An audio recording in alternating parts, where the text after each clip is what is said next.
I'm Dan Leonard in the East. And I'm George Whittam in the West. And together we are East-West Audio Body Shop. Well, contrary to rumor, I'm not buried under 100 feet of snow. It just missed me by a little bit. And speaking of piling on, it's time to have one of our favorite guests on here because he's got a second edition of his book, Tales and Techniques of a Voice Actor, coming out. The one and only Harlan Hogan. He's so knowledgeable, and you can never miss out on one of his books because they're going to give you tons and tons of value every single time. I'll have a Whittam's World this time. This is my episode 23, which was about equipment upgrades. Is it time for you to upgrade your equipment? Well, hopefully this video will help you answer that question, and we'll have a little discussion after. And speaking of questions, we want your questions. And you can write to us here at EWABSHOP@gmail.com. And we'll answer them here. That's East-West Audio Body Shop, 9 o'clock in the East. And 6 o'clock in the West. And we'll see all of you in the chat room and there. He's the home voiceover studio engineer to the stars in Los Angeles, California. A Virginia Tech grad whose knowledge of the latest recording gear is second to none. He's a voice actor and the home studio master, hailing from Buffalo, New York. His home studio skills and knowledge of voiceover recording is unmatched. When Dan and George talk shop, people listen, and the talk continues tonight. Welcome to East-West Audio Body Shop. And now, live from his high-tech facility in Santa Monica and his penthouse studio in Buffalo, here are George Whittam and Dan Leonard.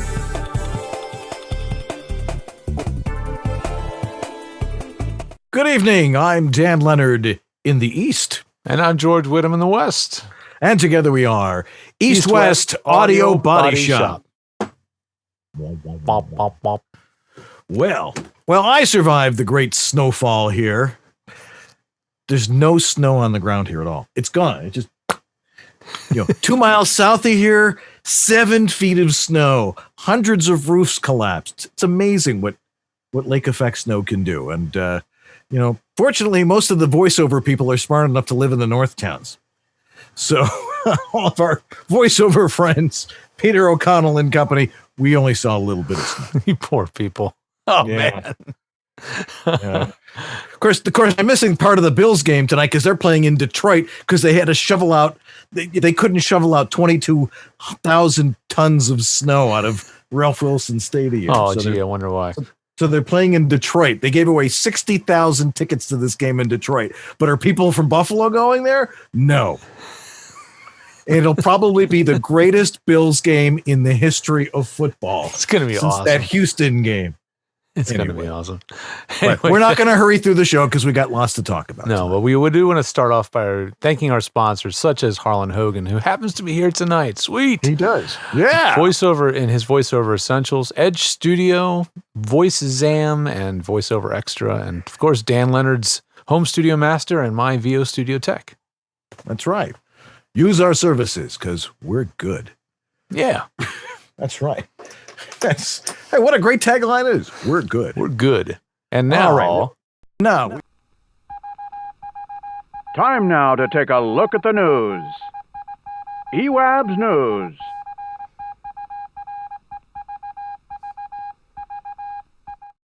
And now in the news we have, well, let's see here.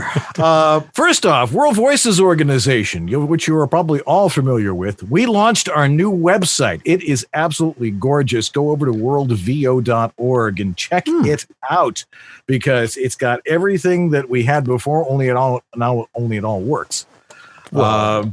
You don't realize what it's like trying to start up a website unless you've tried to start up one yourself, which I think maybe all of you have. So you know what a pain in the butt it is. But trying to get all of the functionality into it and making things very seamless, running it for an organization, a membership organization. We've got to keep a database and everything's got to jibe together. We finally got it all worked out and it's now online. So check it out over at worldvo.org. It looks very clean. I was just looking at it and showing it to everybody. Looks real good. Nice design. Oh, Yosemite. For you Mac people, Yosemite, the newest version of Mac OS, it's still not fully baked, everybody. We're still waiting for the next update to come out. So before you go clicking on that little pop-up that keeps showing in the upper right-hand corner of your screen and complying with Apple's desire for you to upgrade and use this new version, please cool your jets. Don't use it quite yet. There are some people having some recurring issues on Yosemite. Not everyone. Just like every time there's an upgrade, not everybody has problems, but a few are, and it really would be best to wait. And if you don't want to wait, back up your computer, use Time Machine, make a copy of your hard drive, and take a weekend and have fun and run your machine through the mill. See how it does. I thought I lost all of my pictures because iCloud doesn't interact with it quite the same way. Oh. And, and it gave me lots of different things to choose from. And finally, like, oh, it's over here. And all the pictures were there. Right. It's those little scary moments that make you hesitate to upgrade sometimes. That's right. But everyone said it was safe to use Yosemite. And so I jumped into the pool. It certainly works fine with Twisted Wave. I know that. Yeah, that it does.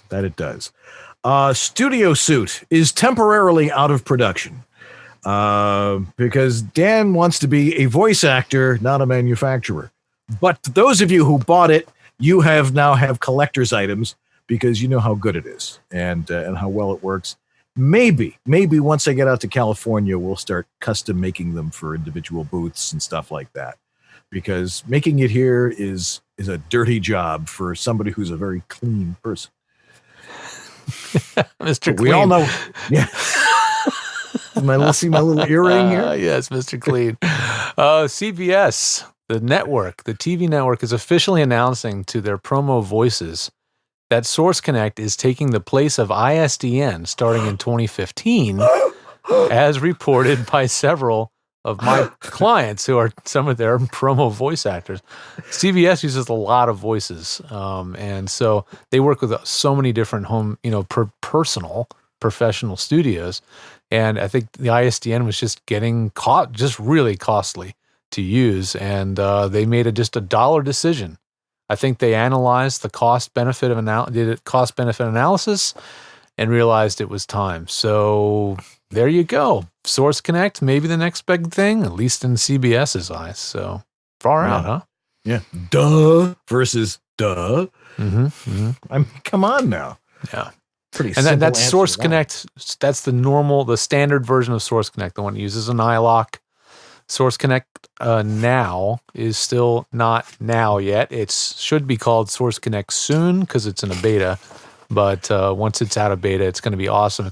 And Source Connect 3.9 is coming out soon, which we'll definitely share on the show. It's got some cool features that include the ability to use it without setting up port mapping, for example, which is going to be really cool. But the guys at Source Connect are great at setting that up for you, which is kind of cool. Even if you can't do that for yourself or you're overwhelmed by it, they will do it. That's right. All right. Questions? That's. Oh, yeah. Time now to take a look at the news. EWABS News.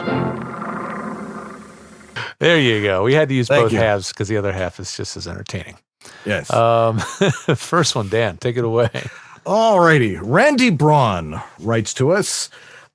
Subject, getting started equipment. How many times have we heard this one? I work with a faith-based nonprofit organization in Guatemala and am the photo videographer. I'm more of a jack of all trades and master of none, and the guy who was willing to do this. So I have some audio equipment for video, but would like to step up my voiceover game to do a better job. Very wise idea. Already, he's got a MacBook Pro with the Adobe Master Collection, which, if you're wondering, that's like all of that's the Creative Suite and all the other stuff. I'd like to plug in USB unless advised otherwise. He went to B&H, speaking of faith-based organizations, and found this thing that they had there, but don't know if buying separately is more cost-effective. To give you an idea of what I do, here's an example of my voice for the intro. Yeah, I don't know. We want to throw that one in there. I'm going back to Guat. I think that's Guatemala. In January. Thanks for any direction you could offer. By the way, I did a random search, and that's how I found you. Holy cow! He did a random search, and that's how he found us. Well, I found a picture of this kit. It's the Sentinel voiceover production kit, and that's what's in it. There's a picture of it there. The one thing that's really the big X factor in this whole kit is the UB440 Professional USB microphone. Absolutely, I have absolutely no familiarity with that particular product, so don't use it. I can't recommend it. I'm not saying it's bad, but I can't recommend it personally. Yeah. and it comes with Pro Tools too in this package. Yeah, so you're buying a very questionable USB mic and then buying Pro Tools. So you're buying how can I put this? You're buying a $700 DAW software, and then they're throwing in a $100 mic, and that's an instant professional studio. Yeah. Spend the money on the mic. Use some basic software. If you've already got the entire Creative Suite, you don't need Pro Tools, man. Believe me. You do not need because Audition is in there. Audition is freaking fantastic. Yes. It really is good. Use it every day. Yeah. Photoshop for audio. I know. And my wife's even using it for her narratorhelper.com projects where she's having to do mouth declicking. Man, I taught her how to use the spectral editor, and she is like, this is so awesome. She loves it, and because she's a photographer. So the whole concept of retouching audio like that, totally, she loves it. She's like, I love how I can see the high frequency. Like hearing her talk about audio is the coolest thing because she's a photographer. Mm-hmm. How can I add Isotope's RX3 decrackler or any other plugin that doesn't have a dot stack extension to my effects stack? Says Jack DeGolia. Jack, as far as I know I have Twisted Wave installed, and I've got plugins like I have some of the Isotope stuff. And once I installed the plugins, they just show up. Let me see if I can screen share Twisted Wave here.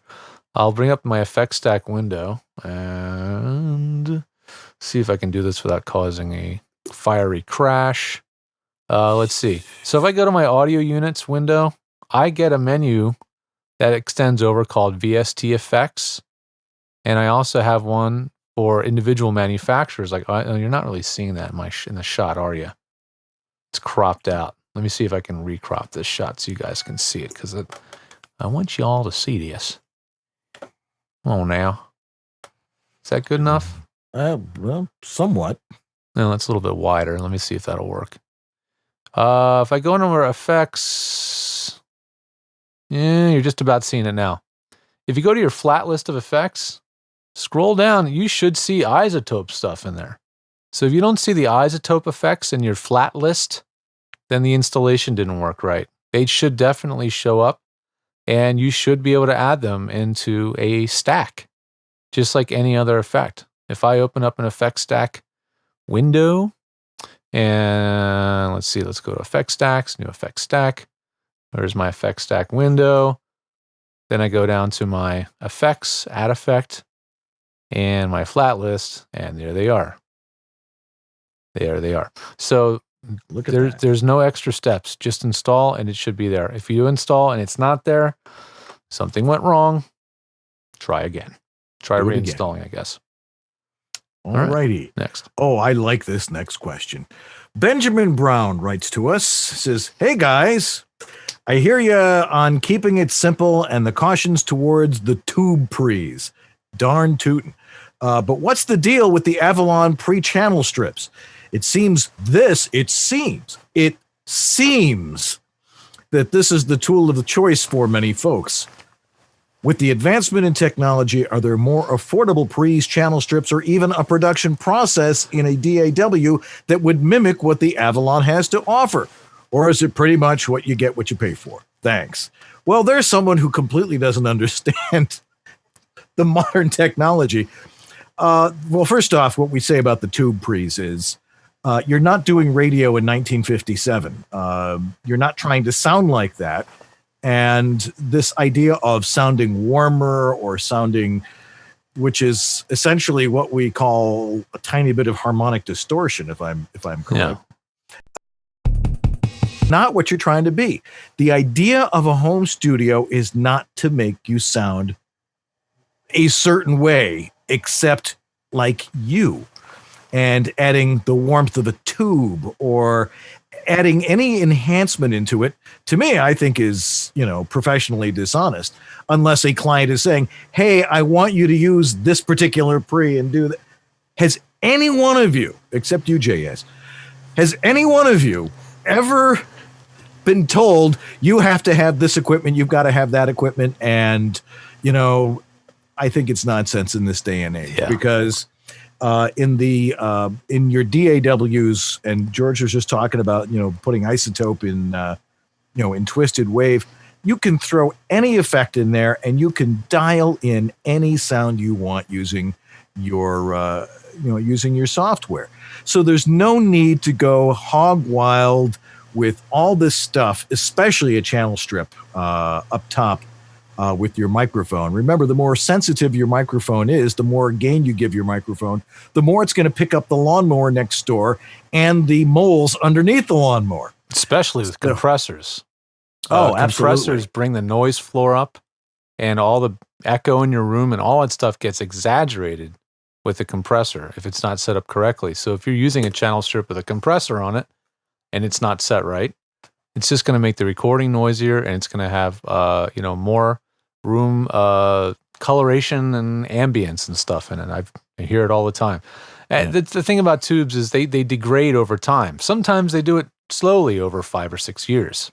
Sometimes they just start dying on you. And I had a client just 2 weeks ago with his Avalon 737 tube preamp where all of a sudden he was like, I have to keep turning my gain up louder and I'm hearing distortion on certain words. And I'm like, it sounds like one of the 4 tubes that's in that preamp is going bad. Don't know which one. You're going to have to buy a set of new tubes and we'll have to put them in. It takes longer to get the thing out of the rack than it does to actually put the tubes in because the preamp weighs so much.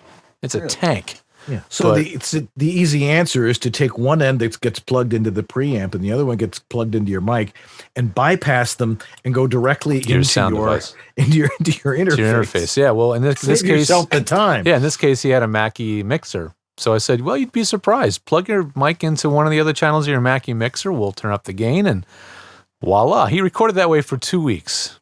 And he does movie trailers. Maybe you've heard of some of the movies. Frozen. I don't know. Things like that. Not a single person complained that his audio quality was degraded because now he's using the Mackie. He said his only complaint was he was a little used to using some compression so he could get a little lazy on the levels, because, the compressor will bring down a level if you get too hot.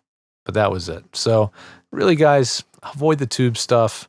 Leave it for people that like tweaking, the audio geeks, people that like to experiment, and leave it to the engineers who get to play with the stuff while you're in the booth.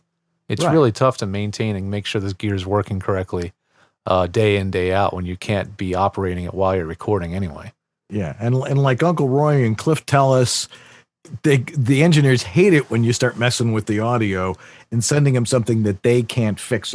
Because once you put something on the audio on the front end, it's there forever. It's there for good, especially distortion, which a lot of tube equipment and some of the preamps that are out there that add some sort of flavor are often adding some distortion. So you got to be careful because you can't really undo distortion.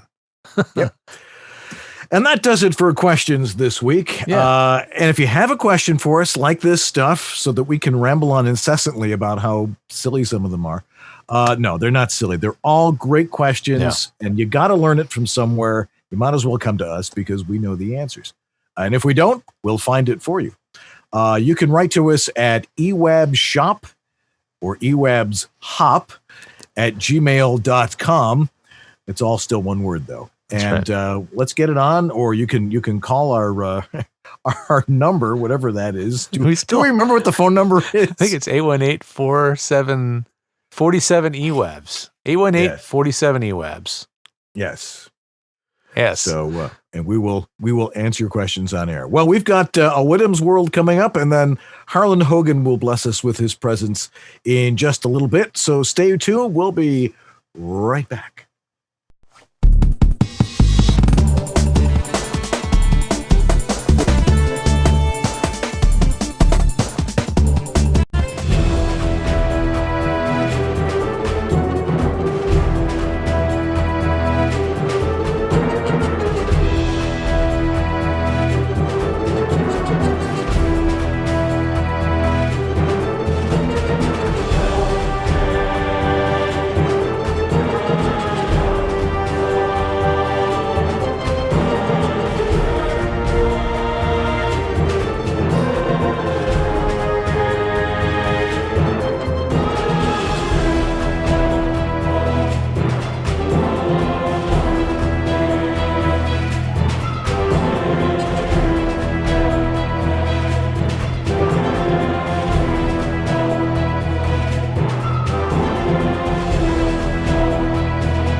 Starting in Plymouth, New England, America's pilgrims hungered and thirsted for our traditional feast items. Dry, overcooked turkey, mushy stuffing, sour cranberries, moldy potatoes, and hot teas. Whereas Indians had much better ideas to celebrate in November. Fish tacos, strong homebrew, finishing feast, they went on hunting party for NFL games, more beer, and scantily clad women to bring it. If you had to choose today, which way would you celebrate? Mike, Ted, and millions of others chose the second. How would you choose, Dan and George?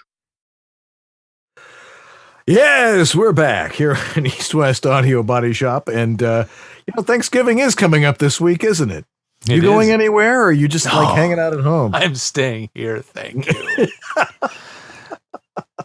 When you live in Los Angeles, which is a town where everybody else is from somewhere else, this is the best place to be in the holidays. On the holidays, Thanksgiving, Christmas. Nobody's around. The place empties out, man. I swear, the freeways are empty. It's it's heavenly. It's so quiet. It's so calm. It really is great. So every other year we stick around. We haven't traveled for Thanksgiving in a long time. It's such a short holiday. It's so costly to go cross country just for 3 or 4 days. So, Yeah. My son was out of school all last week, and they've got a 2-day week this week. And then back off again. They're going to be going to school till July, the way they're going. Probably. When I was teaching, this was the week that I would show duck soup. It was the only way I could keep anybody's attention for 2 days. Here, watch the Marx Brothers. It'll be good. Anyway, you thinking about upgrading your equipment? George has more to say about that. Here you go. Ladies and gentlemen, we're about to get started. Ladies and gentlemen, George Whittam.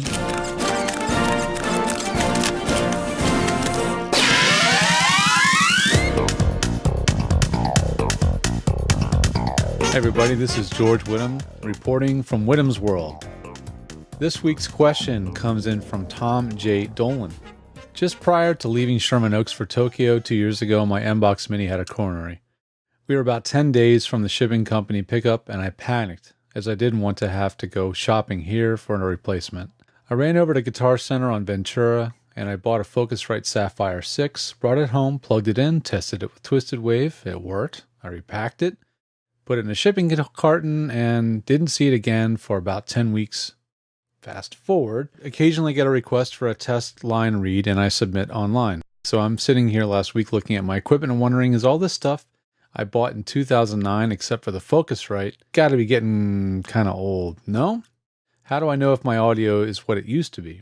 Is there any natural audio degradation with my mic, speakers, headphones? Could it be changing over ever so slowly that I wouldn't notice? When is it time to think about replacement of home studio equipment? Modern audio equipment, and when I say modern, I mean stuff made in the last 20 years or so, has been optimized to the point where it doesn't really degrade, at least the solid state componentry, which are the circuits inside the box. They don't really degrade much in a detectable way over time. It used to be older audio equipment, maybe pre-90s, 80s, 70s, things like that, definitely had issues because they used what are called electrolytic capacitors. And electrolytic capacitors have electrolytic fluid in them, which actually dries out over time, over the course of many years. What happens with equipment with electrolytic capacitors is the signal can start to get a little bit noisy, and just the signal, the noise floor in general gets worse and worse. If it's a mic preamp, the gain might get less and less, things like that. And certainly if the equipment has tubes in it, tubes are not solid state. They are, mechanical devices inside, electromechanical devices, and they do degrade over time and can be damaged in shipment really easily. So certainly they are an exception to the rule. But any modern IC-based equipment, which are integrated circuits, gear that has mostly small chips inside, should last for many, many years without any issues. If it's been cared for properly, stored properly, kept in a decent temperature range, really there should be no reason to have to replace anything for quite a while.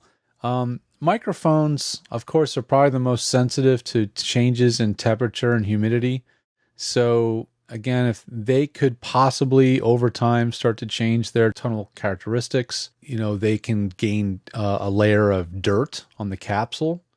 Keep in mind that little thin piece of metal or mylar inside there is a couple of microns thick, very, very thin. And so a coating of dust or dirt on that capsule will technically change the sound of that capsule over the years, generally making it sound a little bit more dull, not quite as bright as it was when it was new. If that's a concern for you, you can have your microphones professionally cleaned. Usually the manufacturer will have a rep that will do that for you, or a dealer or repair service that is authorized to do that kind of repair. And then there's third-party companies that do microphone repair that can help you with that as well. So really, it's not going to change that much. It probably isn't something you would detect unless you recorded something today and recorded something 6 years ago or 4 years ago in 2009, and then A-B'd the two and, compared the two recordings. And then there's a possibility you could hear a difference, but I tend to think that you probably will not hear the difference between the two. As long as all the gear has been maintained and it's in good condition, you're not going to have any trouble. Buttons, switches, pots, knobs, if they get used heavily, of course, they're going to wear out faster. Speakers, as long as they don't rot out and dry rot in the surrounds that surround this driver, the woofer cone, that bit of rubber, as long as that's intact and not dry rotted and cracked, they should work great for many, many years. And headphones should last many years too if they don't get funky and degrade first. Like some of my favorite pairs up here. This is just from pure heavy-duty use wearing out over time and just pure abuse. This is what these headphones look like after about 10 years of straight use. So anyway, I hope you found that helpful, and anybody out there who's got older equipment, don't worry, but if you are concerned that the audio quality that you're getting from that old gear is possibly not where it used to be, send it over to me. Go over to vostudiotech.com, click on the sound check link and send in a file, and I'd be glad to take a listen and tell you if the audio you're recording is up to par or if something in the equipment needs to be replaced. And if you've got questions that you'd like to submit for future episodes of Whittam's World, send them on in to whittamsworld@edgestudio.com, and I'll get to it in a future episode. Thanks a lot for watching, everybody, and I'll see you next week. So equipment upgrades really comes down to, is the equipment you're using need to be replaced because you think it needs replacing, or it's starting to malfunction, or it's just plain wearing out? And, I'm not a big believer in upgrading equipment regularly, because each time you upgrade gear, you're adding a new variable, something else that can go wrong. And especially this holds true for recording software and computers. Because, man, I swear, every time you do an upgrade to a computer, you're adding a whole new list of variables to go wrong. So tread lightly there. Dan, what's the oldest thing in your studio? Just go through mentally in your studio the things you're using every single day.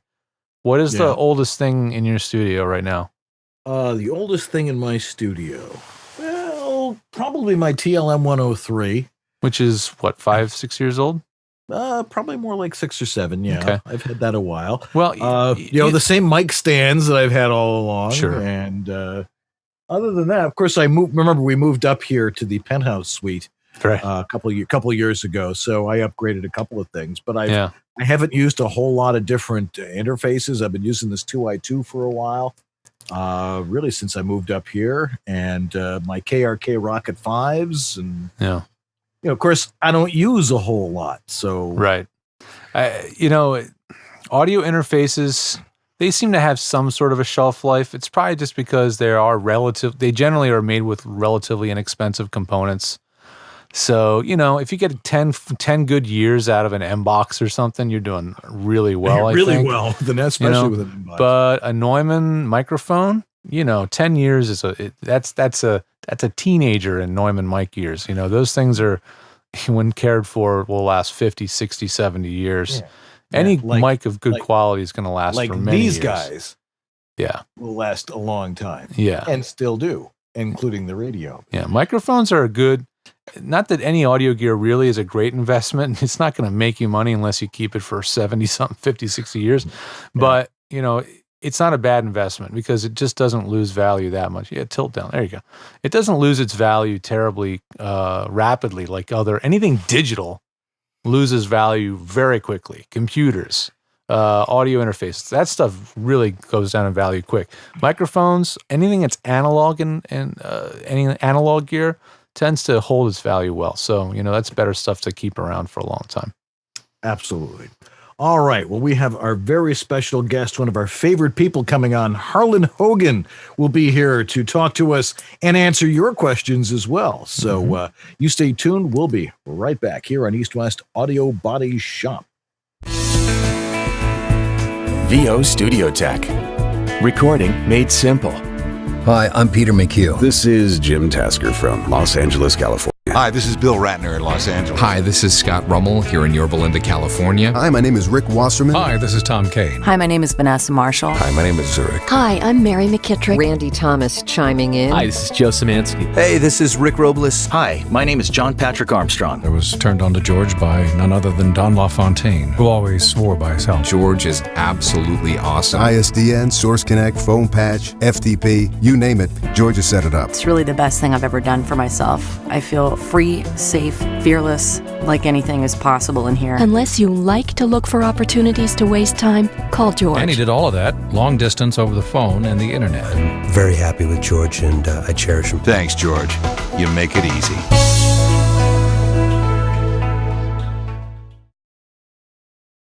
Now back to EWABS. Thank Dan and George's wives. For what? You have no idea. Now, here's Dan and George. And we're back here on East West Audio Body Shop. Thanks for joining us tonight, joining us in the chat room, joining us online, listening to the podcast when it's on, and in your car if you if you can't make the show, you can listen to the podcast, you can watch the replay, because we try to bring you the best of everything on this show each and every week. Episode 167. And somebody who has been with us the entire time since we first said, hey, we got an idea, he was behind us. And he is with us again tonight, one of our favorite people and our great sponsor, Harlan Hogan. Welcome back to East West Audio Body Shop. Thanks. Well, I am 167 years old, so it's perfect. Wow. There we go. That gives us license to joke about your age for another year. Yeah, exactly. I don't mind. I'm happy to be alive, That's right. Every day above ground's a good one. Okay, anyway. Oh, yeah. Oh, believe me. Yes. Now, one of the reasons you're joining us tonight is the second edition of a book you wrote a few years ago has come out again. Tell us about it. Well, here it is. Can you see that? You can see that. Well, that's all. Good night, everybody. There's a beautiful microphone on it. This is VO, Tales and Techniques of a Voiceover Actor. I wanted to call it Take Two, but you see the publishing business has strict rules, and it had to be second edition. I mean, they fought me on that. I said, Take Two, it's cool. Yeah, it's funny. It makes sense. No. It has to be second edition. Why? Because Gutenberg said so, apparently, is where that came from. I don't know. No, I'm really happy about it because the first book was 2002, and trade books don't always have second or third or fourth editions. They tend to be like, okay, that's blocked in time. And they came to me and said it sold well and they'd like a second edition. I said, okay, but because any of you who've read the book originally or know about my book, it's not your usual how-to book. In fact, it started out not being a how-to book at all. I can tell you how that happened. But the stories that I wrote because I thought they were great stories, and it was fun and an insight into the business, even for people who have no interest in doing voiceover, have always found it interesting. I told the publisher, I don't want to lose those stories because we don't have those stories anymore. It's so rare. I mean, God, it's so rare to go to a studio. I love going to a studio, but it just doesn't happen. And hanging out with other voice actors and being kind of this club of people. So without realizing what I was doing at the time, I was really writing a time capsule of a wonderful time. Nothing wrong with what we do now. It's just totally different. So I said, I don't want to, I might add a few or take a few out, but I want the stories to stay. And they agreed, that's fine. That's not a problem. But all the sidebars, which is the way the book was developed, that there would still be some how-to element where these, what I call techniques, but they're sidebars, which are in gray, so you can go back to them. A lot of that needed to be rewritten. We didn't have pay for play. Home studios, I had a chapter called A Studio of Your Own. And that was postulating that we might get to the point where we would maybe do auditions from home. So, and when I actually talked about that at where I met Elaine Clark for the first time at a VO authors symposium out there in LA, 10 years ago or so. And I talked about, equipment's getting less expensive and maybe we could start to do it. And it was like tittering in the room, like, yeah, the guy from Chicago. Yeah, we're really going to be recording auditions for home. Come on. Well, look what's happened. So all of that's all been rewritten. And I'd say about 60% of the book is new. It's been rewritten or reworked. And it was fun to revisit it, and revisit things. When do you get a second, the old line, you never get a second chance to make a first impression, which I actually delivered for Head and Shoulders many times. Oh, cool. Yeah, that's one of them. And, you get to go back and go, oh, I know how I want to do that take. Well, I get to go back and say, I want to rewrite that chapter on such and such and all of that. So anyway, it's out. Makes a great Christmas gift. And we have them on Voiceover Essentials. Amazon has them. Bookstores have them. I'm happy to sign them. And it was fun to revisit that whole project. Yeah. How is it different from this one? Oh, completely different. There you go. That's a how-toer. I mean, and Jeff and I wrote that with some humor, as you know. But that's definitely how to set up a home studio and how to record on the road. And it's how-to, even though we tried to make it fun. This is far more stories of the day with the little grade sections in there that are technique things. So completely different. Do you think there's something in the VO book for everybody? I mean, it's someone that even who's had 30 years in, you think they're going to pick up some nuggets from it? I think so. Yeah. Yeah, I do. And I'm always amazed, you get to know people, neighbors, friends, acquaintances, and, you give them a copy of the book. And consistently, they say, I laughed out loud. I had no idea that's what you guys did.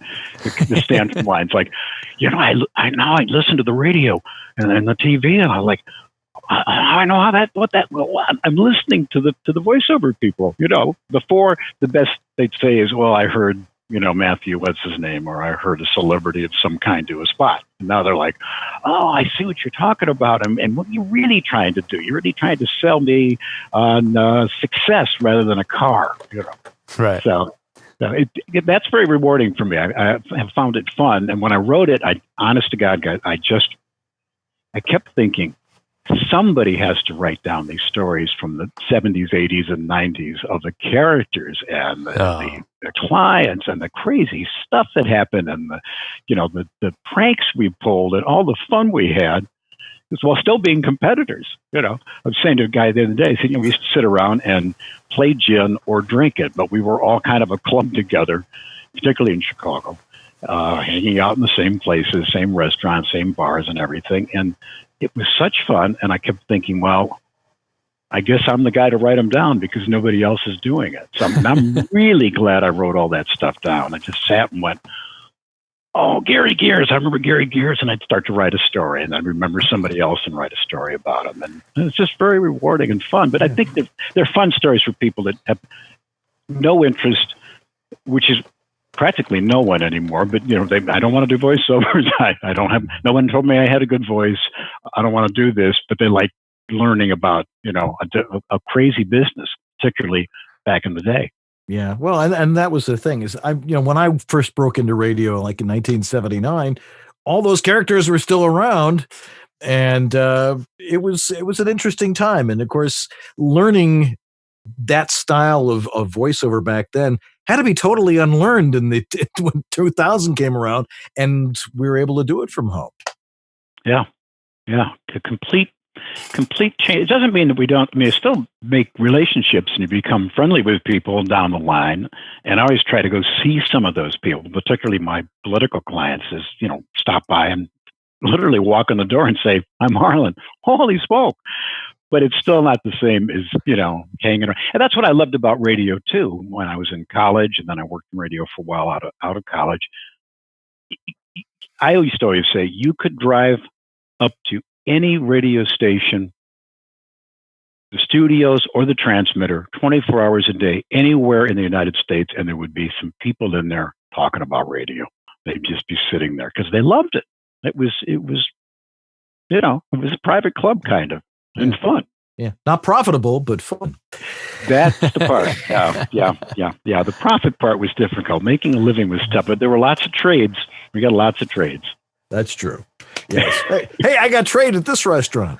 Oh, yeah. I had a station manager one time. I was going to leave and go to another station, and he said, "Oh, Hoagie, I don't want to lose you. How about a tire trade?" I said, "I have a tire trade, John. I have a tire trade." How about movies? You like movies? I said, "I like movies. Yeah, but I need some money. I need money." Well, I'll tell you what. You like pizzas? I said, "Yeah, I like pizzas." I was like 20 years old, right? "Yeah, I like pizzas, John." He said, "I'll tell you, I get you pizza every night." I said, "John, I like pizzas. I don't want to turn into one. I need some money." But that's what they do. Trades and sock hops. That was how you made your money. That's true. Oh, man. I hated that.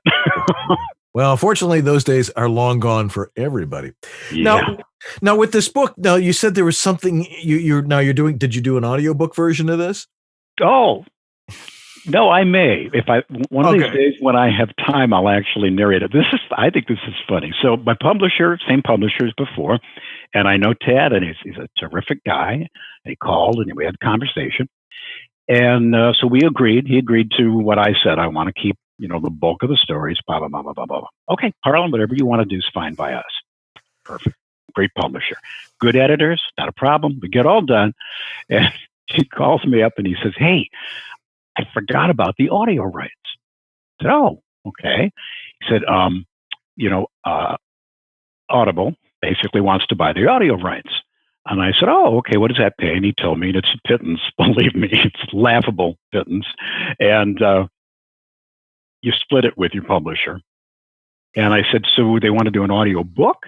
"No, actually, this is for the Kindle Whisper Sync. Do you know what that is?" I didn't know either. Yeah. If you have a Kindle and you're reading a book, it's kind of like the cloud idea. So you're reading the book. Let's say you're reading a book or whatever it is at home. And then you get in your car, you can instantly go to the audio track and listen to it. And you get out of the car and instantly pick up the Kindle again and read. So they're so it's kind of like an audio book kind of thing. Okay. So he told me the thing, and I said, and who narrates this? "Oh, I don't know. They put it up for auditions on some kind of site somewhere, and then people kind of bid on it, and they hire somebody to narrate it."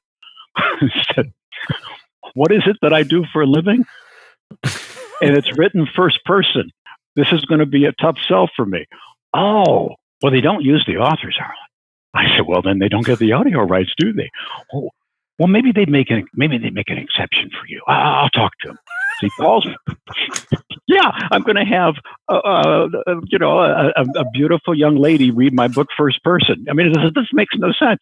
He calls me back. He said, "I got great news." They said, "Sure, that'd be okay. You can narrate it." I said, "Oh, okay. And did you discuss paying me to narrate it?" "What do you mean?"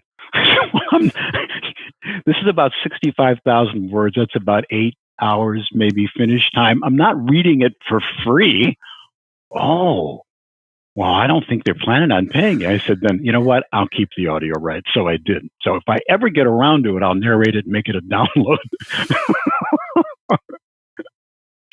Oh, yeah, that's what you do for a living. Never thought about that. Yeah.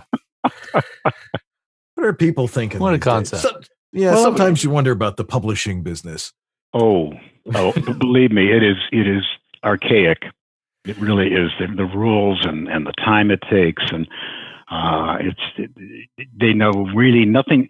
The publishing industry knows how to publish, how to promote and advertise books that don't need promotion and advertising. Right? I mean, they'll roll on big James Patterson. Mr. Patterson needs no help. But the rest of us little guys, we don't get bumpkus. There's no promotion. There's nothing. You're just on your own. Absolutely. Now, you've got a special with this book, or I think we have a contest here. Oh, we had a contest, yeah. That's right. And I guess people have to be able to answer a question. And the question is... Oh, am I doing the question? Yeah, you can do the question since it's your question. I forget what I said. We didn't prep you for this at all. I've got 5 copies, 5 autographed copies to the first 5 people who get the question right. Want to read the question? I know what it is, basically. Yeah, okay. All right. What did I do to get my favorite agent to call me regularly? And the first 5 people who get that right get an autographed book sent to them for free, even. How about that? Where should they send in their entries? They can submit it to us, actually. Should they send to us? Yeah, sure. Yes, to ewabshop@gmail.com. Subject H2 contest. There you go. And entries must be received by November 28. Somewhere around midnight in whatever time zone. Wow. Right. Yes. And the winner will be picked at random from the massive pool of correct answers. I expect a large pool. The winners, I should say the winners. Yes, 5 winners. That's cool. Yeah. I thought it was going to be 1. 5 books? Holy crap. Right. Let's see if we can get 5 correct answers. I think you will. Well, who knows? I hope so.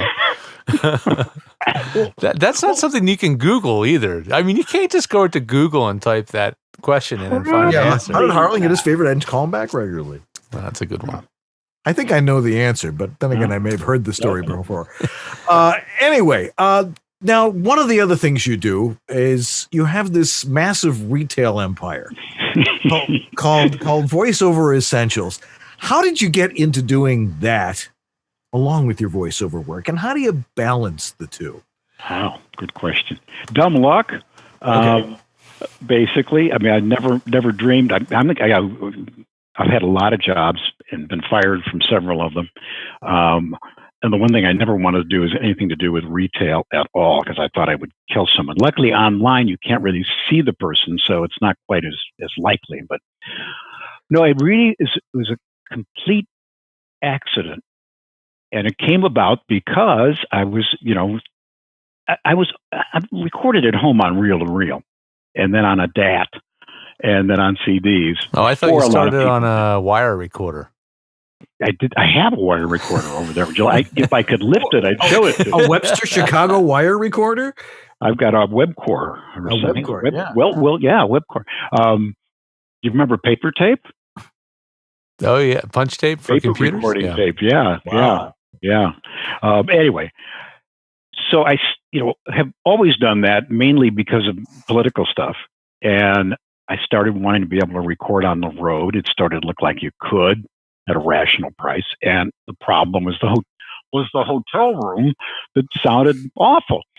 And Jeff Fisher, my co-author on the home studio book, told me about Douglas Spotted Eagle making a foam core box about yay by yay, trying to record acoustic guitar in a hotel room where they were doing a video shoot.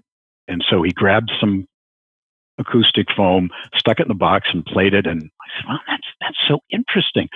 And I checked. There's no patent. Actually, the idea actually goes back to World War II. So that was my original thought for a portabooth. It was a portable thing, and I wrote up an article, as you guys probably know.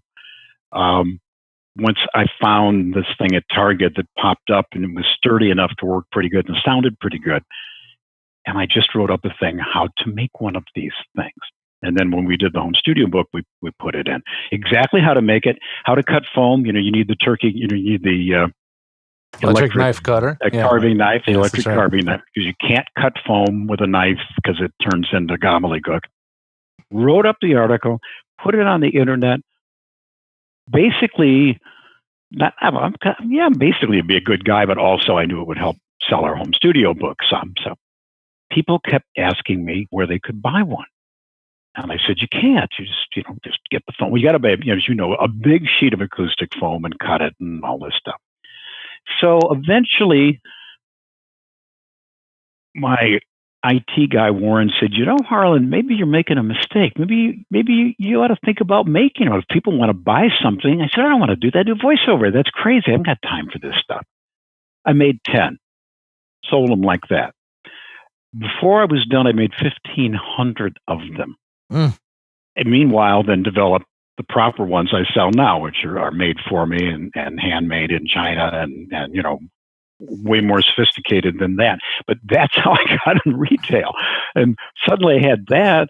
I had the booth thing, and we thought, well, let's do a little web store on Amazon. And I added, the VO cap that I had from the book, my book, a couple other books. And the next thing you know, I got a store. You made 1,500 of those things? Of the original one? Yeah. 1,500? Yeah. Oh, my God. They loved you at Target, didn't they? Yeah, they did. They absolutely did it. And that's what I learned about retailing. It's a good thing. When I was talking to Whitmore, who made that cube, and there were a lot of things I didn't like. You had to stick the foam in and all of that, and I've solved all those problems. But at the time, all they had was blue or red, and I started buying them from Whitmore. And I'm talking to the nice lady on the phone down in Alabama, and I said, it would be more professional if it were in black. Could I get them in black? And she said, sure. Any color you want. Really? Yeah, not a problem. I said, that's super cool. Let's do black. Okay. But now you do have to buy a container full. Now, silence. I said, okay, well, how many is that? She said, well, they fold flat, Harlan. Yeah. So let me take, you need to buy 48,000.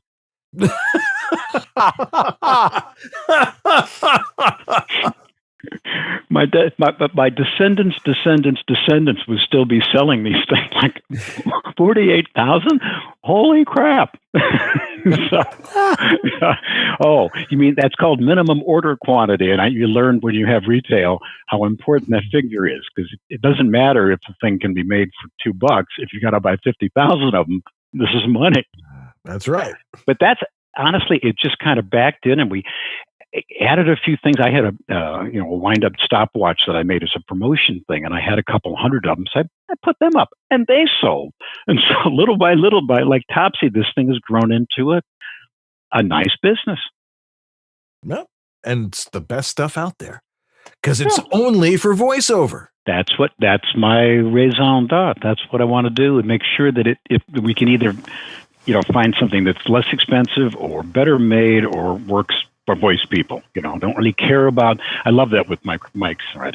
It's great on toms. Well, how's it sound on a voice? Really?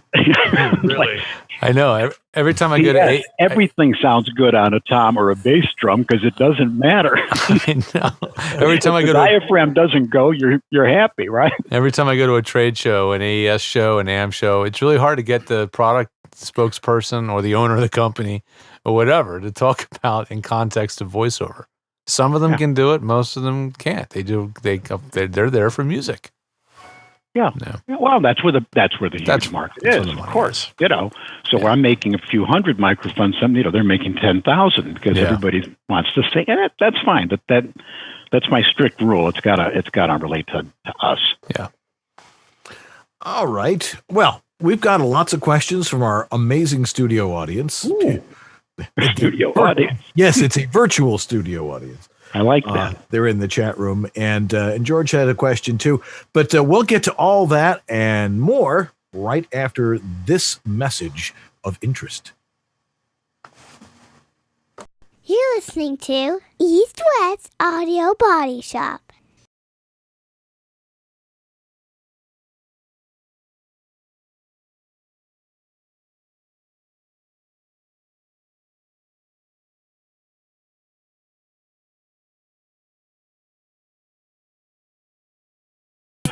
Let's do the live spot. I got this spot. The publisher sends, like they always do, the most lame cover you can imagine with puke yellow and stupid colors and a lipstick microphone. I said, I've got a much better mic photo for you, and they never through the connection that's my mic and pop filters. So it's my ad, but I never mentioned it to him.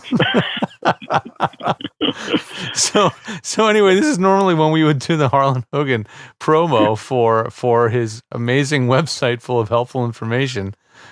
But well, here's Harlan. So Harlan, give us your 30. We can just throw you this. You've got a sale coming up for Black Friday? We do. We do. And that actually is that honest to God, that's the only time during the year that you can get a discount on a porta booth, because my biggest problem is making enough of them. Seriously. Right. So that's the one time a year. It's based on how much you buy, and you can save up to $100. And can I give them the code? Yeah, absolutely. Absolutely. We'll start Thursday morning and go to Sunday, I believe. This is a good code, Black Friday VO, BLKFRI, so that's Black, BLKFRI VO. Black Friday VO. All right. I'll put it I'll put it right on the screen in the lower third. I'm saying earlier to you guys that you always know Black Friday's coming because all of a sudden the orders stop, but you get emails, like I'm looking at one now. Hi, my name's Joan. You don't know me, but are you having a Black Friday sale? Okay. That's fine. Because I actually prefer that, because I kind of feel bad if somebody, buys something on Wednesday and that they could save the next day. It's not really your responsibility to tell them, but I always feel kind of like, so. Yeah. You're such a big softy. I am. Really. Yeah. So that code, when does that code go live? Any time? That would be midnight Friday morning. Friday morning. Friday, okay. Yeah, Thursday night, Friday morning. Okay, got it. And it's good through the end of Friday? Is it a one-day deal? No, it's going to go through Sunday. Sunday night. All right, there you go, guys. You heard it here first. That's right. You don't have to trample each other to death getting into voiceover essentials. That's right. That's right. All be lined up outside your website. We don't have doorbusters. No, we have other busters. We got some questions. Anyway. We got questions from the viewers. Do we questions? Yeah, sure. Yes. Dare dig into them. Okay. Yes. Let's do it. Okay. Starting with the one and only J.S. Gilbert. Hey, J.S. Okay. Make sure that Harlan talks about his favorite dinner where they named a sandwich after him, and the owner gave me a big box of free moussaka. There you go. That's right. Diner. That was diner. Diner. One of those great American words like dinner, diner. There's two N's in diner, aren't there? No, there's one N. Yes, that's the canteen in beautiful Barrington, and we're home of the famous Harlan Frittata. And Leslie's Crepes. That's my wife. Ooh. Crepes really? Named after. Really on the menu? I adore small mom and pop diners. It's part of my thing about motorcycling. I mean, I get to a town and I look for a couple, preferably older, and ride up and say, "Hi, where do you guys eat breakfast?" "Oh, at Mary's, right down the make a left, and Mary's in there, and tell them George sent you." I mean, I love places, and this is a real authentic little place with great food. And he did have we had a little breakfast there not too terribly long ago when he visited Chicago, and then I think Rahm Emanuel put him on a train and sent him away. Or something. He was on a train. I don't think he flies.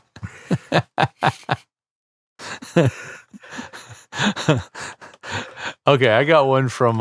You got one? Okay. I got one from Anthony. I'm going to break it up here, Dan, because JS had a lot, so we're going to mix it up. Okay. This one came from Anthony. He is our chat room moderator. This is probably Anthony Gettig. Anthony said, "Harlan, what kind of discipline does it take to write a book? From a practical perspective, how do you find the time to write as a very busy VO talent? How do you do that?" Genius. Oh, no. You know how I'll tell you how you do it. There's a time expert in Canada named Harold Taylor. He retired recently, but his company's still there. And he's this little guy. He looks like an accountant. I mean, really looks like a disheveled kind of accountant. And Dan O'Day told me about him. And I went to his site one time and watched him do one of the best stand-up presentations I've ever seen. He's not an actor, but he does a whole thing about managing your time.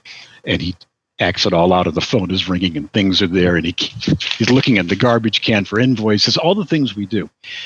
He is big on don't have to-do lists, because when you have a to-do list, what do you do on the to-do list? The easy one, so you can cross it off, and then the other ones keep staying on the list for 365 days a year. If you have a to-do list or you have an appointment at the dentist at 9:50 tomorrow, what's the one thing that's going to happen tomorrow for sure? The appointment at 9:50. So the real key, honestly, and it really does work, is you pick a time. In my case, I would pick like 4 days out of the week and set aside an hour and a half to 2 hours to write. Mm-hmm. And short of a booking or a family emergency, and I try to start early in the day and go, you sit down and you go, that's the first thing I'm going to do. And it really, you schedule it. It's on your schedule. Yeah. And it does work. The other trick to writing anything is never finish a chapter. Or if you're writing nonfiction, I've written a few plays too. I know this scene's going to end. Don't finish it.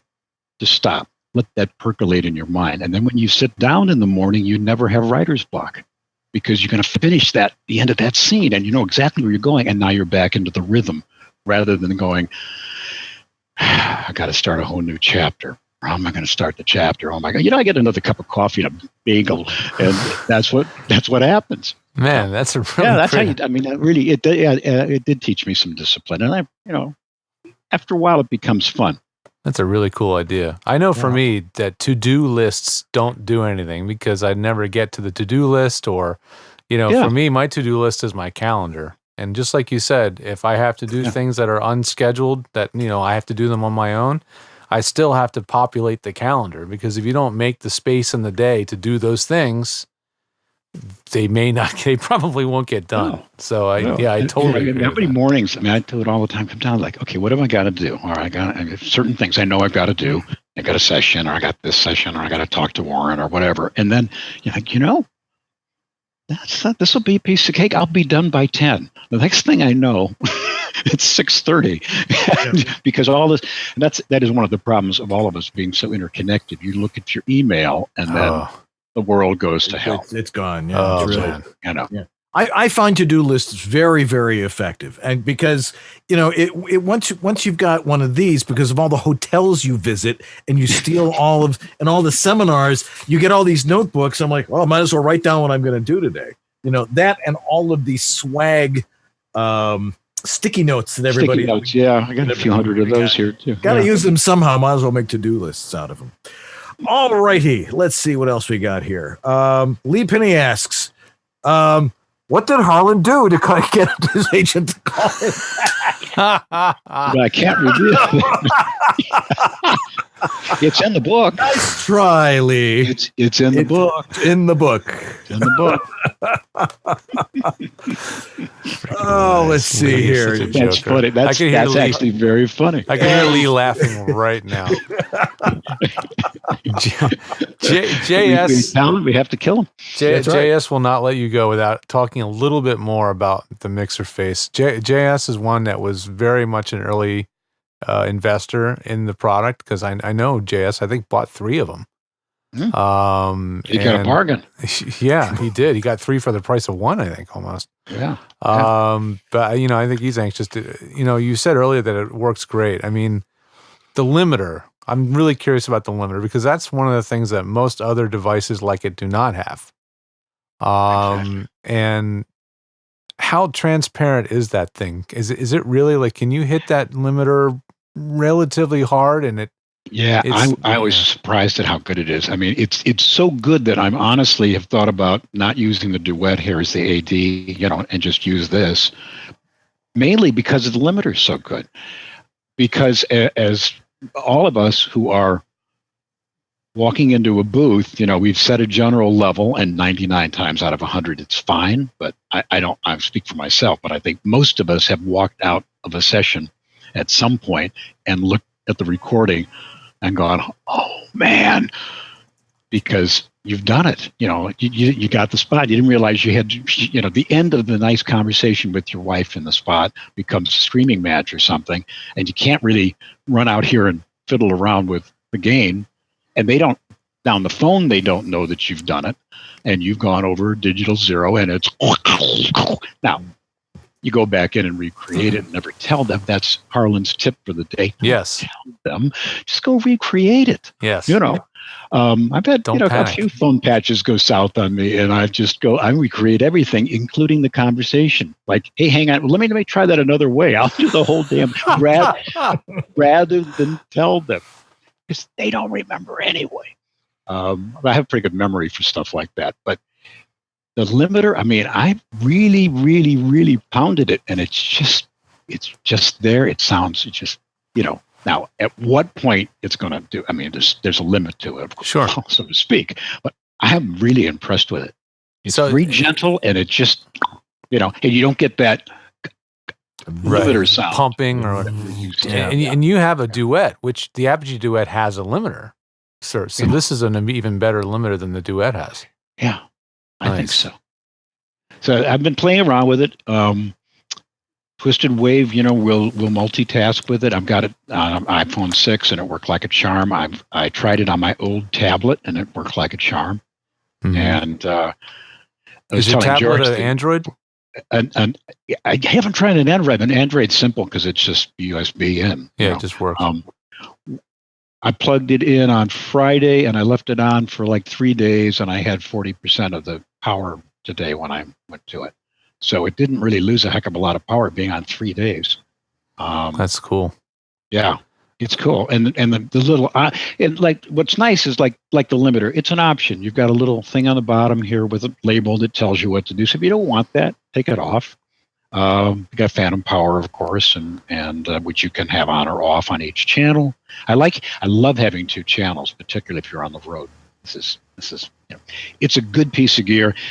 The delay at this, they're making them. The delay has been to get this chip, which allows for the Apple folks to do the Lightning in and a USB in. Without using the adapter. That's been the delay is to get the proper chip, but they have the chips now, and they're going in, and so they're making them. So I think it's going to be a really good product. The thing about the limiter, people will spend $3, $4, $5, actually people will spend $3,000 on a limiter. Yeah. Easily. Like the people that are really into audio gear. And so it's really easy to discount how important the limiter is and how expensive a good limiter is, because it's just a teeny circuit on a chip.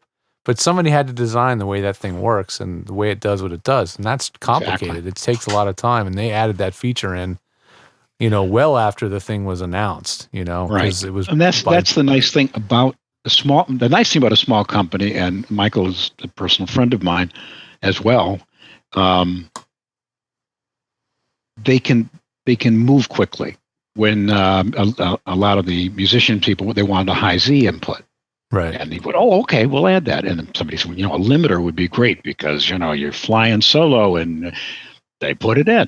The bad part of a small company is it takes much longer to get product. Right. Because you don't have the resources. But I think February is the date for this thing. And the biggest thing has been that one little chip. He had a way to work around it. And we talked about it at length, and I think he made the right decision of, I don't want to work around. I want this product to be as good as we could possibly make it. Yeah, because what other companies would do is they'd come out with their product, and it wouldn't be ready, but they had to meet a deadline. They had to, blah, blah, blah. And so it'd be half-baked. It'd be decent. Yeah. But then they'd come out with another version in another year, and you'd want to buy that one because it has all the features. And he's not doing that. He's making you wait, but the one that comes out is going to be fully baked. And he's probably not going to have a better version for a long time. So I don't think so. Yeah. So, all right. Show notes guy. Yes. He says, what steps should a newbie take to get work quickly? Wow.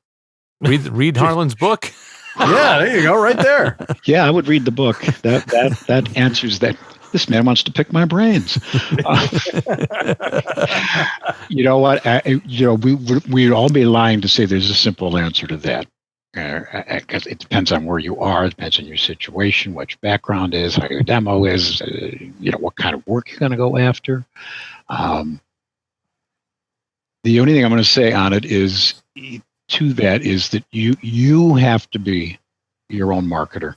It isn't the pay-for-play site. It isn't even the best agent in the world.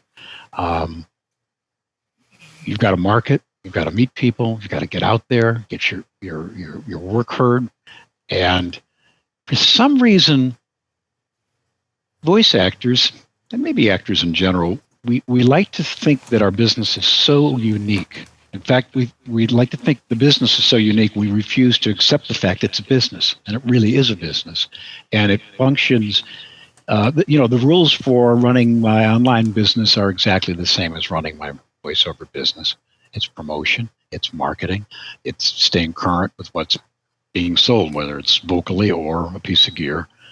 And so if you can be the best business person you possibly can, you're already head and shoulders above most of your competition, who really operate generally in a denial.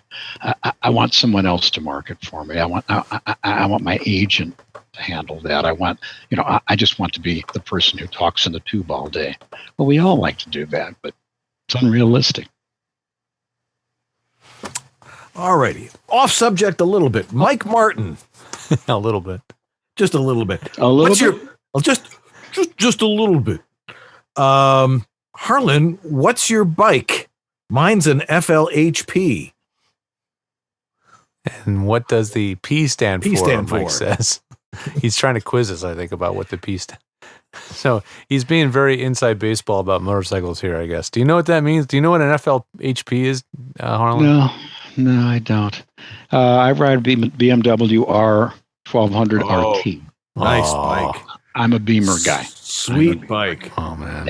Yeah. And I know nothing about bikes, and I know that's Me a too. sweet bike. That's my fairly low mileage. I got about 60,000 on it. The prior one I had 85 on. I just love it. I love it. Wow. That's a lot of miles. Yeah. What's today? That was going to be my other question is, what's the most miles Harlan ever rode on his motorcycle in 24 hours? That was my other question. Take a guess. Let's see. 24 hours? I'm going to say 800. Dan? I'm really bad at math. I count in base 60. It's you can't go wrong here. Just say a number. 750. 1,350 miles. Holy crap! Whoa! I left the suburbs of Chicago, went to Sioux Falls, South Dakota, and back. It took me about 11. So left at 3 a.m, got back 11 o'clock at night, and there's a club, an organization that you can't. There's no way it costs nothing, and you can't join it. The only way you can become a member of the Iron Butt Society is to do. It's a big group. Is to do at least 1,000 miles in 24 hours or less. It's called a saddle sore. So one day, about 6-7 years ago, I thought, I'm going to do that. And I did. I don't know if I ever do it again, but I did it. I mean, it was fun. Lots of A&D ointment after something like that. You got to ask D-Vox's question, Dan. Absolutely. Harlan, because I have one right here in front of me here. If someone has the illustrious VO1A, which you can get at Voiceover Essentials, and wants to mod it, what would you do? Oh, it's a loaded question. Isn't it already modded? What? Yeah. Is there something I'm not getting? It's a hobby of some people to take a microphone and change its characteristics to make it better. How do you take perfection and make this mic better? I don't know. I wouldn't play with it if I were you. I wouldn't. But you can. You can take this thing off and take it all. If you want to avoid the warranty. I'll tell you, I learned, when I was designing this at one point, whether we were going to have the little roll-offs or not. And the folks at MXL said, a lot of this is technology and science, Harlan, and a lot of it is just dumb luck. And if we get a sound, because I really like the sound that they came out, I had a whole bunch of samples. I said, this one's perfect. But maybe we'll put the little roll off and then, shelf the cut. Yeah. We cut a hole in the side of the mic. It'll change the sound. The little piece of wire can change the sound. So if you really like it, and by then they knew what I was looking for, and your voiceover people are generally not that technical. Don't put switches on. They don't know what to do with them. Just leave them off. You can do that in software. And I think that was a good decision. I agree. I think the pad switch screws people up so freaking many times. Yeah. They have that thing on. They must think that the bigger number is better or something because they see a 10. Yeah, I agree. And, oh, man. So I have to agree with that. The low cut can be handy, but sometimes they do increase noise. Like I've played with the Caddy 100S a lot. People like this mic. When you click the low cut, I'm sorry, the low cut switch. You always have to think which one. It's the reverse of what you think. The high pass filter, the low cut filter. Yeah, you flick it on, and the noise floor goes up on this mic. Absolutely guaranteed. That's a really quiet mic. You flick that thing on, and you get more hiss. So yeah, it's true. Having that pure signal path is really. I can tell you on this mic, because I've had it a couple of times where somebody said, I got the slightest little hum, a little something. It can be that. It can be that little knurled knob. Yeah. Or this part, which is how you take the mic apart. If that isn't 100% tight, you'll get a noise. And I'm not talking about all mics, really, I think, that are designed like this. And I've really, grab the bottom. It travels. It comes all the way from China, and then it comes to your house. If that gets just slightly loose, you'll get something. You may not even hear it. You'd see it in the waveform. But so when you start playing with these things, but hey, have at it. Resolder the whole thing, and then buy a new one at the Black Friday sale because you'll need it. Really, George, you want to get your question in there, and then we get that final one from JS. Sure. He's back. He never leaves. That's true. Oh yeah. So I work with a lot of people from all over the world, a lot of US obviously, and it just seems to be a very common thing. In LA, it's big on the home studios. Of course, we have a lot of studios here for animation and commercial, but it's big on home studios. New York is definitely mostly about commercials, studios, heading into the studio. But where does Chicago kind of fit in there? Is it more like New York? Is it more like LA? Is it totally its own thing? We don't almost never use casting directors here for voice. On camera, yes. Unlike New York, where they still do that and they go to town, and there's it's just the way New York still operates. Though there's some pretty good studios downtown, but most of them have downsized. They used to be music studios. Audio recording is one of my favorite studios in the world. They love voiceover people. One of the few places in a major market who will, if you tell them you're a voiceover person, you want to do like an ISDN session, it's like $30. I mean, they just cut you a deal because they understand. Talent rate, yeah. Yeah, which is really nicest people in the world. They had like 7 studios in the Wrigley building. Now they have 2. In a different building, and they're beautiful and they're nice. CRC still has Chicago Recording Company is a wonderful place, and it's kind of like walking through a museum to look at these huge music rooms with 2-inch and all of this stuff, all this gear. They're still probably depreciating now. $100,000 recorders and up. It's just not there. Those mixing those desks, man, those Neves and those boards. Yeah. $500,000. Yeah. $750,000. Yeah. So, I mean, there's still some studio work, obviously, but they're much more boutique, much smaller. You ever done anything in another country? Yeah. You ever heard of those other guys? Canada, I haven't. That's the only country. No, it's actually in the Chicago area called Another Country. Yeah, I'm sorry. Yeah. I misunderstood. I thought you said if I'm ever recorded in another country. No, another countries are very nice.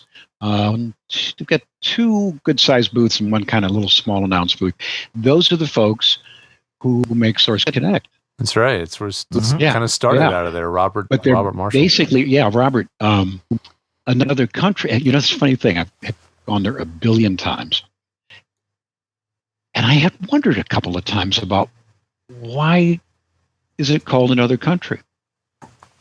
So this is the audio section. You go right across there, and you're into the whole video suite, which is what happened here years ago with the video and audio. A lot of them combined. Swell was a big one. It's gone now, but they're still there. They're doing great. It finally dawned on me one day, Another Country Heard From. Mm-hmm. Okay. Another country heard from. They're across the hall. It's kind of obtuse, but then I like that. Is obtuse. Nice. They're beautiful studios, great guys. You know, that's the thing I do miss on two levels. I miss the other actors. I miss the audio engineers. You know, just seeing them all the time and talking and getting to know them. Plus. And it was a real advantage. They taught us. They taught us how to work a mic.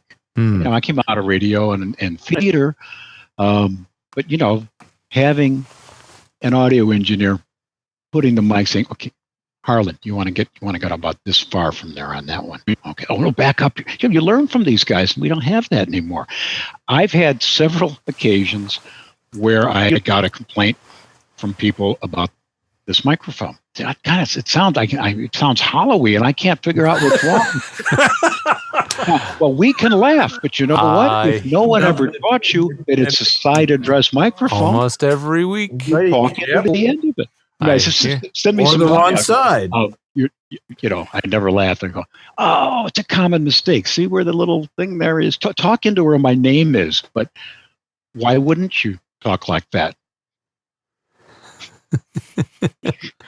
It's and that's very, you know, that I think it's unfortunate for, you know, the new generation of voiceover people. They don't get a chance to work with these engineers who can really teach them so much. Right. You know, absolutely. And of course, engineers aren't interested in teaching anybody anything, because if they do it at home, why would they have a job? Well, there's that. And I tread very. But I'm going to speak for myself. When I'm in a studio with, you know, it's their studio. Even if they engage me, like, I don't know, what pre's do you like? I go, I don't know, whatever. I think it's a bad idea to start talking anything technical with an audio engineer, because they are aware, obviously, this has affected them tremendously. So I stay really low on that. It's like, you know, I don't know. What do you like? I don't want to go there. You know. All right, one last question here. Scott Chambers asks, when would you have a signature series shotgun mic? Probably never. I did look into it. I actually did look into it, and I didn't feel that we could do better than the 416. And it's so popular, and it's on top of everything else. The truth is, yes, we could replicate the 416 almost exactly in China, maybe make a small twist to it. We're talking about minimum order quantities. Yes. Okay. And that's you know. Never mind. We do that. Well, you'll need, you know, we got to make 5,000 of them. And how much of those cost? You know, so. Okay. Never mind. All righty. Harlan, as always, it is a major league pleasure having you on our show, because nobody has more information and history in this business than you do. Just the age thing comes up now. Yeah. Hey, listen. 35 years. I was 2 years old when I started. Okay. Well, JS was going to ask if you knew Gutenberg. And then, of course, he jumped as the actor Steve Gutenberg. Very nice. Very nice. Anyway, we will have you on again. Thank you so much for being our best sponsor and somebody who has stuck with us through thick and thicker on East West Audio Body Shop. You're one of our favorite guys. Thanks for being here. Likewise. Thank you, guys. It's fun. Always. All righty. Well, we'll be back here to clean things up in just a minute here in East West Audio Body Shop, so don't go away just quite yet.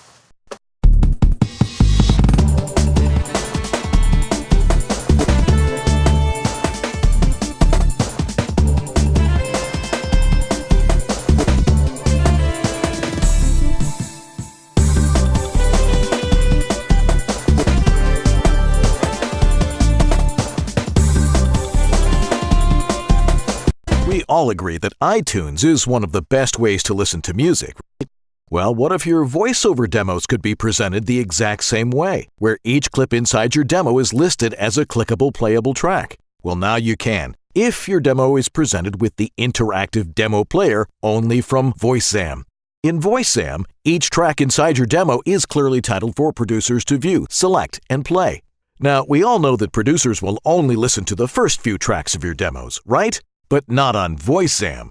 With VoiceZam, producers can interact with your demo, clicking on what they want to hear. They'll stay longer, listening to all your voice work because they want to. Plus, with VoiceZam's exclusive Zamtistics, you'll know exactly what they listen to and for how long. So why not give producers a chance to hear all your voice work with VoiceZam? Go to voicezam.com and sign up now. Plus, get an exclusive 45-day trial when you use the promo code EWABS. And now back to the only webcast done with 2 cans, 2 geeks, and a string. East West Audio Body Shop with George Whittam on his end in the West and Dan Leonard in the East. Yes, and we're back. All righty. Well, let's wrap things up here. We have next week, very interesting guest. Her name is Jody Gottlieb. That'll be December 1st. She is award-winning promo and commercial writer, director, and you just erased what it said. Whoops. Just go edit. Thank you. Sorry about the amazing technology once in a while steps on your toes. Yes. She worked at CBS. She can talk about what she looks for when hiring talent. And she recently did a workshop with Jeff Howell from Worldwide Radio and how to interpret your scripts. So a little bit on performance next week after talking all sorts of tech and silliness this week. What else do we have on the announcements? Oh, we need to thank our donors and our sustaining members, guys like Eric Aragoni and Patty Gibbons, the one and only amazing Amanda Fellows, Shelley Avellino. Thank you, folks. Yes. Thank you for making this show possible. Let's see here. Thanks to my wife's little company, narratorhelper.com. She's out in the living room right now mastering an audiobook for somebody. If you need help with your audiobook stuff and you're drowning, or you're realizing that you really need to be doing other things other than proofing, maybe you should check out narratorhelper.com. Yep. How's the Movember going there, Jorge? Well, this week I decided to not shave anything. So starting Friday, I've got the 3-day shadow or 4-day shadow, and I don't get a very dark beard. But it's still growing, and our team is still raising money. I made a bit.ly link to make it easier for you guys to remember where to find us to make a donation to the team. It's bit.ly/Movos-Movember. Movos-Movember. And if you'd like to donate to help support men's health research, please go there and support us. And I can't wait to shave this thing off at the end of the week. It's so itchy. It's just, I'm fine. Yeah. I don't know how you do it. How do I do it? I enjoy the itching. You build up calluses. Well, it's like somebody once said, sometimes it's great to let that itch go because when you scratch it, it's going to feel so good. Oh man, I won't some say S&M who said stuff that. right there. Nita Whitaker has a Christmas CD out, and she's just a friend. She was Don LaFontaine's wife, and I adore her, and she's unbelievably talented. So I just thought I'd mention it today that her CD is released. It's her first ever, and it's at NitaWhitaker.com. WHITAKER.com. Nita Whitaker. All right. Show logs. Jack DeGolia does a great job with the show logs. You can access the show logs from the EWABS website, upper right of the screen where it says show logs. There's an actual button there. I know. Last week somebody I think asked about it, and I had made that link, and I'd forgotten I made that link.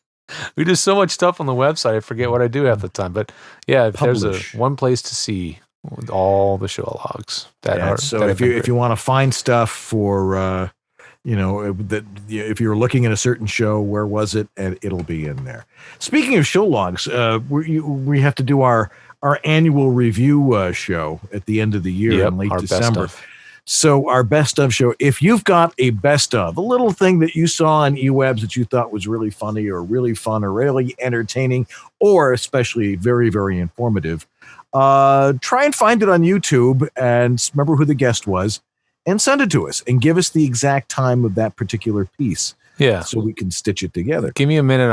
Or give me till, a little bit of time tonight. I'll put the link up to a form online where you can click and submit your submission, because we want to have the episode and we want to have the time when the bit occurred and just a little note what the bit is so that it will make it easier for me to cut it together. All right. I appreciate that. Right. Next week, as we said, Deb Gottlieb will be on here.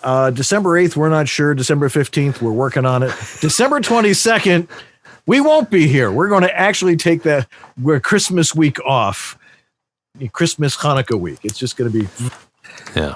Spend some time with. When is Hanukkah this year? Last year it was right after Thanksgiving, right? Yeah, it was real early last year. But as my rabbi would say, no, it's when it always is. Right. It's let me check my Jewish calendar here. Hanukkah starts. It starts first eve in Tuesday the 16th. Oh, okay. The 16th of December, Hanukkah starts. Gotcha. Okay. So it's perfect timing there.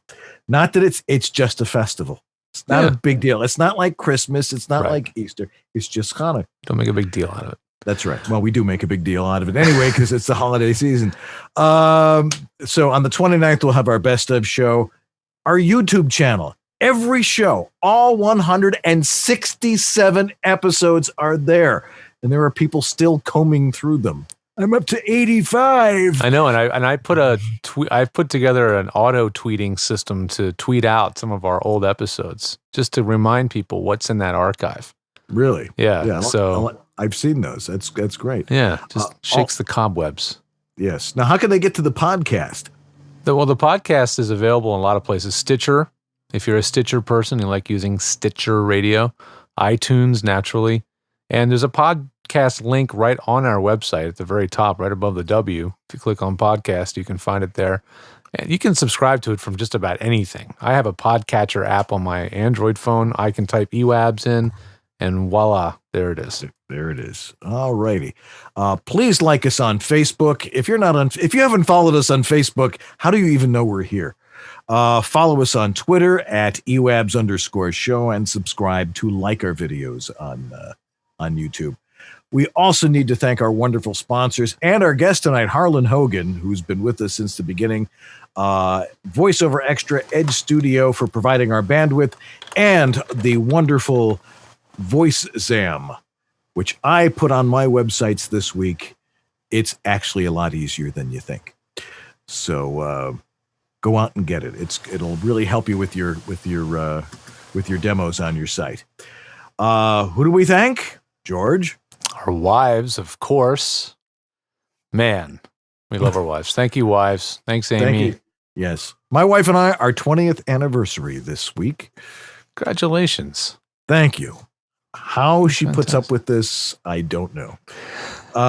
Anyway, also our fantastic producer, Kathy Curridon, our monitor in the chat room, the one and only Anthony Gettig, Jack DeGolia for the great work he does on the show logs, and Tim McKean and Lee for the EWABS Essentials, and the one and only Lee Pinney, who never leaves us alone because he just likes hanging out with us. He does the podcast, and it gets there every week. Thanks, everybody. What a team we got. Unbelievable group of folks. Thank you. Yeah, can't do it by ourselves. Nope. All righty. Well, that's going to do it for us this week, and we'll be back next week, like we are almost every other week. No, every week. Let's see. Monday, Tuesday. Yeah, we're here every Monday night, 9 o'clock in the East. And 6 o'clock in the West. That's right. I'm Dan Leonard in the East. And I'm George Whittam in the West. And together, all of these folks are East-West Audio Body Shop.